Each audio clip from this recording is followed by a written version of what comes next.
Now we're so in Europe. Europe, explain to me this experience now, because it's a very different. So now this is the thing I learned about manifestation, right? If at your core there's an issue of worthiness, there's an issue of inferiority or feeling less than, however much you try to manifest, whatever you call into your life will reflect that. You have to believe that you are deserving. You have to believe that you are worthy. So if you have the root of unworthiness or the seed of unworthiness, or there's something in you that is wounded, everything you call in will have to reflect that. So as much as this is a once in a lifetime opportunity, it was such a chaotic experience. First, because there was beef with the Dutch company. You have to look at it this way. These are white people putting together a show about Kenyan culture. And these are woke Kenyans. These are not your... These are not, I will do it. I will do it. These are people who are not desperate. These are people who are stars, who in their own right, they've worked on other productions. So why are we listening to this white person telling us what it means to be Kenyan? I don't agree with that. Why are we doing it like this? So there's a lot of friction. And I think also the white people who are in the production had never experienced that kind of friction. Yes, feedback. Yes, they were used to going in and being the boss and the white person that everyone loves. And thank you so much for this opportunity. So now here are the Kenyans who are like, but why? Excuse me, what? So there was so much friction there. There was so much friction. Small things like contracts, like I remember us getting to the other side when we'd traveled to Europe and being like, well, they've not given us our contracts or insurance, or like people are really stressed out about that. They can rook us at any moment and we don't have any documentation. And us bringing that up and it being like a standstill, like nothing is happening until we get our contract. And I'm sure for them, they're like, why are you guys so... We've flown you from your third world country into our first world. What's wrong with you? So the friction of that and just the hardship of putting that show together and then performing it every night in a different city, but being like, are we presenting something that's really us? How much of this show is really us? And it was such an emotionally draining thing. And so it was so different from the thing I had envisioned. And I could not understand, what did I do wrong? Like, we're supposed to be having the time of our lives. We're supposed to be having fun. It's supposed to be the best time ever. And I was just like, why can't we just all get along? Why can't we just, why is this so hard? I thought A plus B equals C. But now with all the reflection and all the time I've had to look back at my life, I'm like, there's a catch to this manifestation stuff. You will call in something that reflects what's going on at your core. Okay, so that experience, though, what did it do for you, that experience? The discipline of performing every night, whether you feel like, whether you don't. The beauty of being in a different city every night, getting to see Europe, the beauty of... How many countries in Europe did you do? We only went to 3 countries. That was Holland, Belgium, and Denmark. But getting to go to different towns cities, within the countries. Without the countries. And realizing how valued the arts are there. How even in Kenya, if you were to go to Nakuru and Naivasha and Mombasa, how many theaters are there? How many state-of-the-art theaters are there? And they have like really good theaters in every single town. However small the town, there's a theater that accommodates a certain number of people and you can put on a show. Whether it's smaller than the other one, it's fine. But it's still, we can carry this show from city to city. And venue is not the issue. Sound and lighting and those kind of issues that we're having back here are not the issue there. Yeah, and people will come. People come for the shows, like, and they buy. We would sell a DVD of the show at every venue, and they'd buy it. There's like a meet and greet afterwards, where you get to interact with the audience. Are you getting paid for this every? Yes, Good you're money? getting paid. Yeah, it was good money, but of course, you also have to think of the cost of living in Europe. That's another thing. But you're not paying your own accommodation. We're not paying accommodation, but you're buying your own food. But you're being given a per diem every day. You're getting paid weekly, right? Oh, okay. So now then it's up to you, how much money am I going to spend each week on food.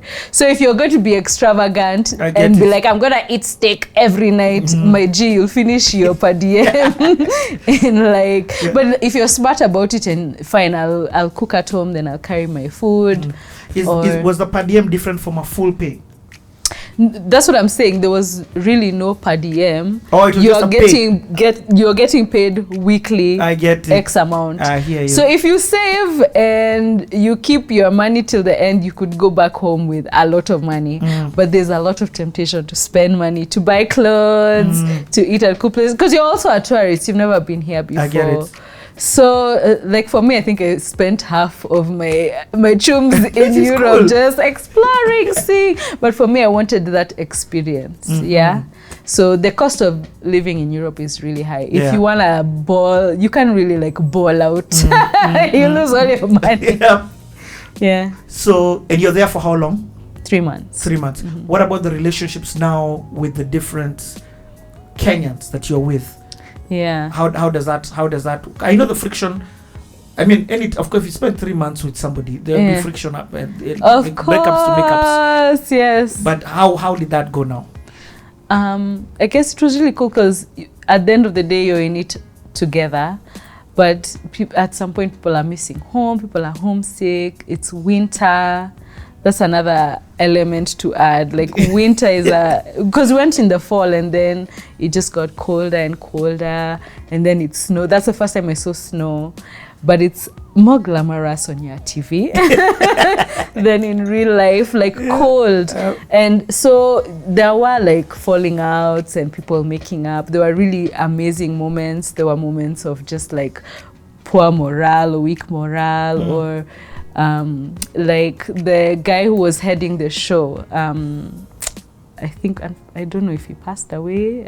If he did, rest in peace. I hope I haven't killed him. Yeah. But his life had taken a dip, right? So when he was working on The Daughters of Africa, he was at his prime. And this is what Silai was telling us. Like, he was a completely different man from now when he was running this other project. Where now his life has fallen apart. And so he was such an angry person.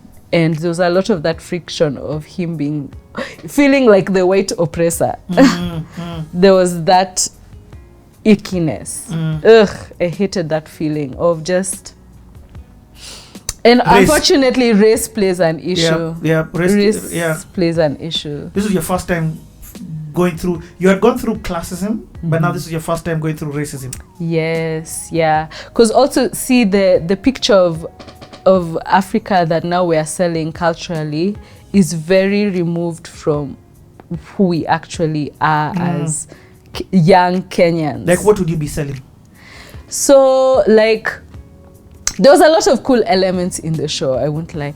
But, like, say, the beginning starting of the show, like starting in full traditional costume. I remember once we went to like a late night show to promote the show, and it's like a really cool late night show, and the hosts or the people who are handling us being like, give us sexy, give us cool, give us, and us guys are like, what?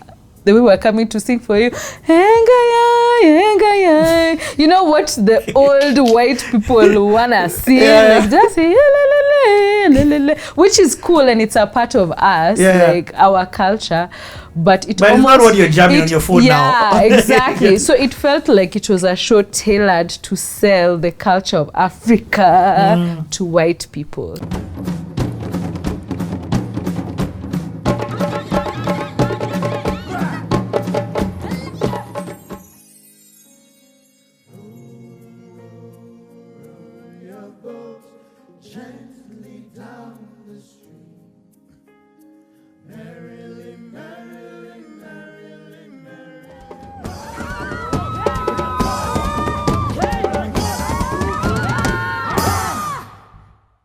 I get what you mean. So it's not what us were bumping. Yeah, it's like the way you're dressed now. This is African. Yeah. But you've put some swag into that.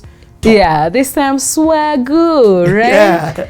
So there was just that feeling like, oh, we're doing what the white people want to see, the old white people want to see, and they are the target audience. Yep. And that's what you've been sent to do. Go get those guys to come and spend money in Africa. Yeah. Okay. So, okay, let's transition to you coming back. And are you manifesting anything other things when you're there?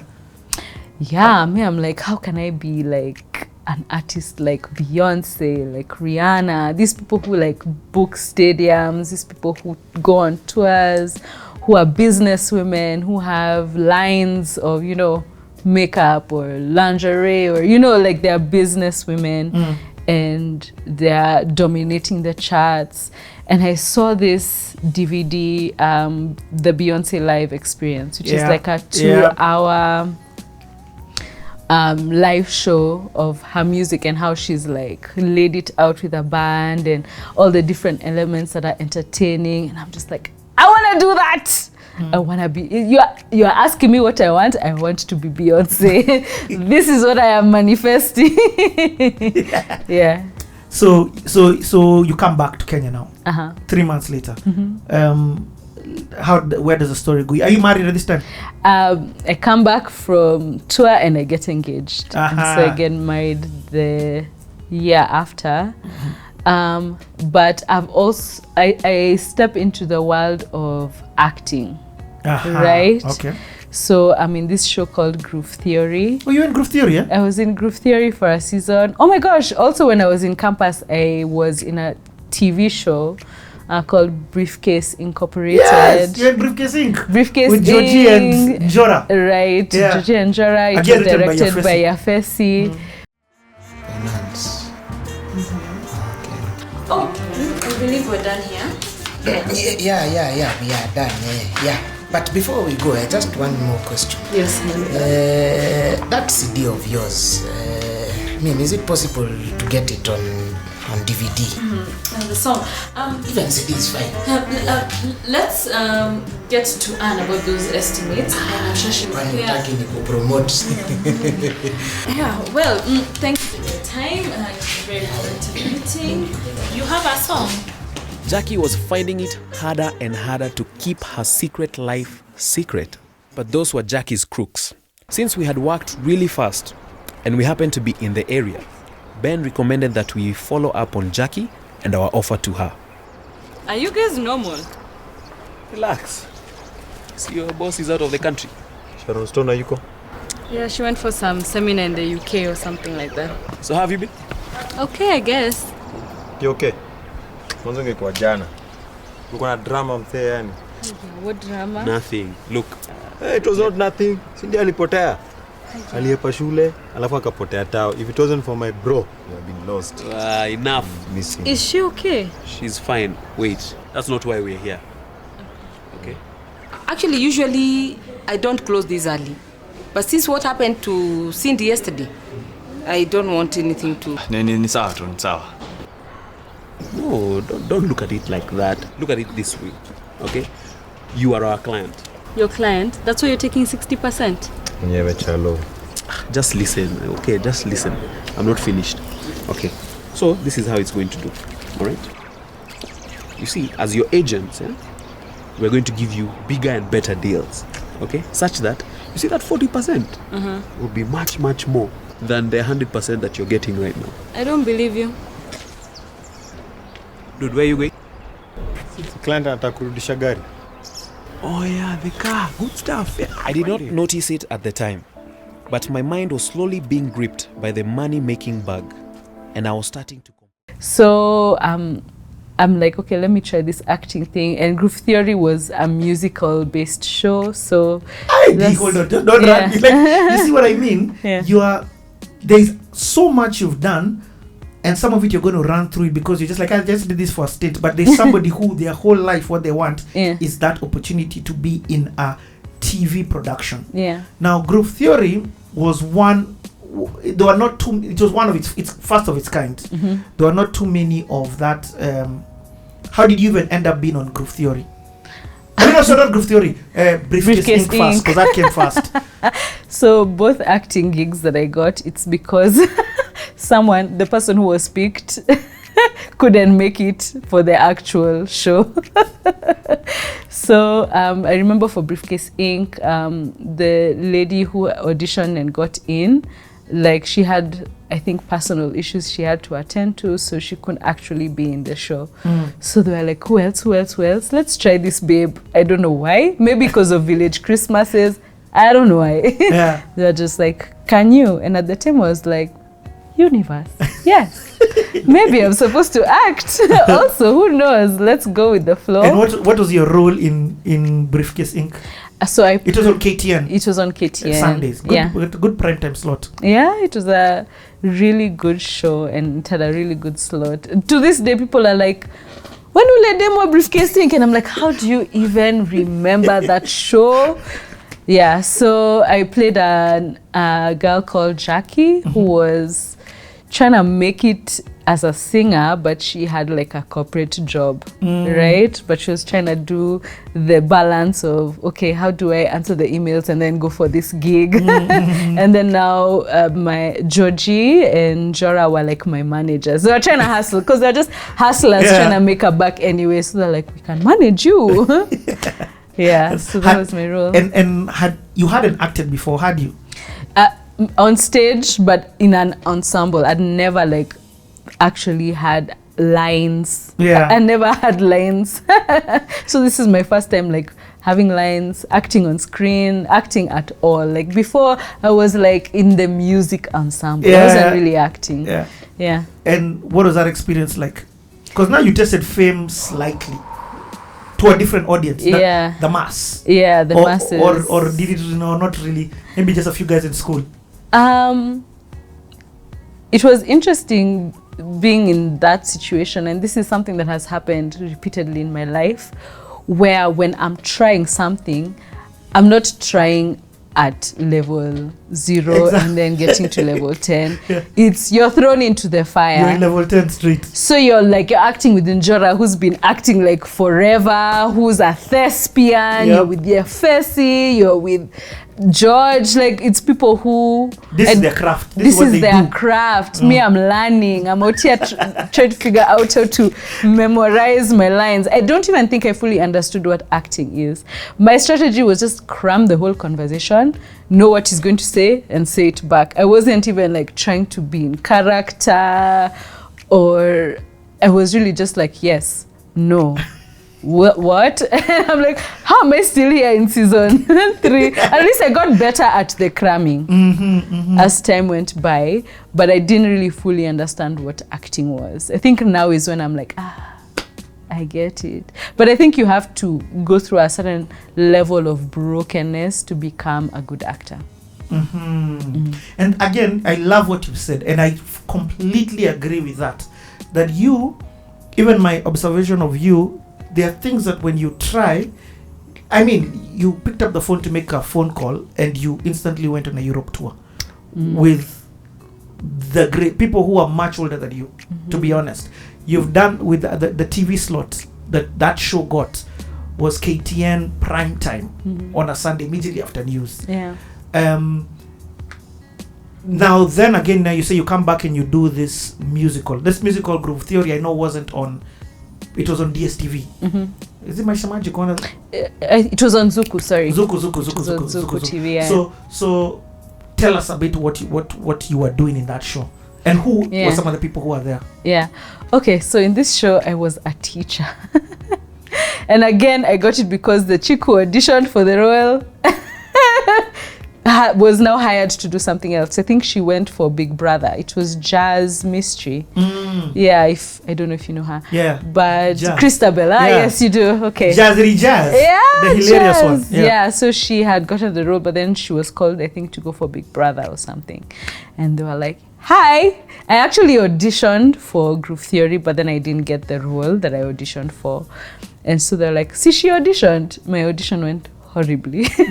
But like, we'll just call and see if she's available. And I was like, yeah, I'm inside. Yeah. And so... And your sister was one of the writers. Yeah, my sister was one of the writers. It was under Kijiji again. Kijiji, yeah. But now not Kijiji Records, Kijiji Entertainment. Mm-hmm. Yeah. So you get the gig. I get the gig. It's a very small part, right? So Kevin Maina was in it. What's the K1. Kevin, is his name Kevin Bugwa? Janet Bugwa's younger brother, yeah. Patricia Kioro was in it. Chris Njoki was doing the styling. She's a really big influencer now. She has her own clothing line, which I'm wearing today. Shout out. Shout out Chris Njoki. But Pascal Tokodi was in it as well. He was just starting his career, I remember. I know he's like a really big actor and musician. So yeah, those are some of the names I can remember. But I remember because first I joined it kind of late after they'd already rehearsed. Like Christabel had the role, Jazz had the role. So they've already been rehearsing, they've workshopped. Now it's time to shoot and she's called for this thing. So I'm joining a cast that's already really bonded, and then I'm coming in with a very small role because it wasn't like, maybe if there were 30 scenes shot in a day, maybe I was needed for 2 scenes. Okay. Yeah. Okay. So it felt like I was there to observe. And did you have singing? Because this one was, it was Glee. Yeah. It was a theatrical musical. Yeah. Short for screen. Yes. So did you have singing roles in that? I think I only sang one song. I think the agreement initially was Jazz was gonna play more of an acting role. Okay. So now I come and I can sing, and they're like, we must add a song. So I think like in the whole season I had like one song. Okay. But I felt like I was there to observe the world of acting. I was able to watch what actors actually do from a perspective of studying. I'm not here to be entertained. I'm actually, this is what it's about. This is what it means. Get into character. This is how you get into character. Yes, exactly. So that felt like acting school. It felt like acting school. Like I was just there to watch and be like, this is how someone can be convincing. I don't believe that person. I believe this person. Why do I believe this person more than this person? What did they do? So you went to acting school with the greats. Yeah. on set. I'm like, let me watch. Yeah. So that was cool. Okay, so where does this go next? School still on hold, just doing 1 or 2 classes, or now you put it on like you will just chill a bit? Yeah, well, by this point, actually, I think, have I graduated by this point? And what point? By this what point, year I've is this then now? graduated because I graduated just before I got married. Okay. And then Group Theory, I remember the check from Group Theory coming after our wedding and us being like, thank you, Jesus. Thank you, Jesus. We needed this, Jesus. I love the cool thing that you guys did at your wedding. What? The dance thing. Oh, we really danced. We really, that day we danced. In the rain. In the rain, in the sun. Everyone was it was a party. It was a huge party. Yeah. Okay. So the check comes, Group Theory, you've graduated. Are you still in this manifestation vibe? I'm still in it. I'm really learning. Now I'm in it. Now what are you learning now? I'm learning